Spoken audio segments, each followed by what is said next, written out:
We all know that Washington is a fractious place these days. About the only thing that members of both parties can agree upon is, well, how little they can agree upon.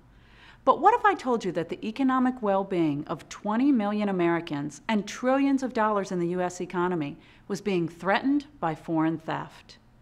Wouldn't it be common sense for Congress to do everything in its power to stop that plunder before it costs even more American jobs? You'd think so, but the headlines tell us otherwise. Right now, Congress is considering the Stop Online Piracy Act, or SOPA, a piece of legislation that would crack down on foreign piracy of American intellectual property, a practice that costs the U.S. economy $360 billion a year. Allowing this theft to go on undeterred not only costs America money, it costs us creativity. The incentive to create great works of art or dramatic breakthroughs in science, like life-saving medications or the next great computer software program, only decreases if the nation's innovators fear they won't be compensated for their creations. Unfortunately, this bill's future has been jeopardized by unfounded allegations that it will damage internet freedom.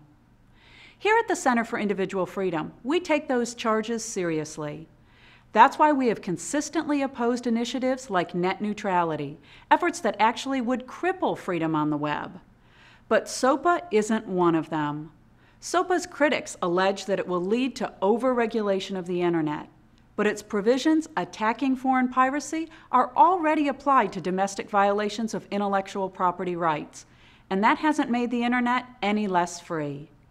This bill simply allows individuals who are having their innovations stolen to target foreign thieves. The critics also claim that SOPA will allow major corporations to shut down small websites at will, but that couldn't be further from the truth. SOPA protects the standard federal right to due process. It allows only judges to rule on violations of the law, and it explicitly protects the little guy by ensuring that compliance costs can't be disproportionately high and that loser pays rules are in place for frivolous lawsuits. Finally, some opponents claim that SOPA would inhibit free speech. We have a simple response to this ludicrous claim. That's only true if you consider outright theft something protected by the First Amendment.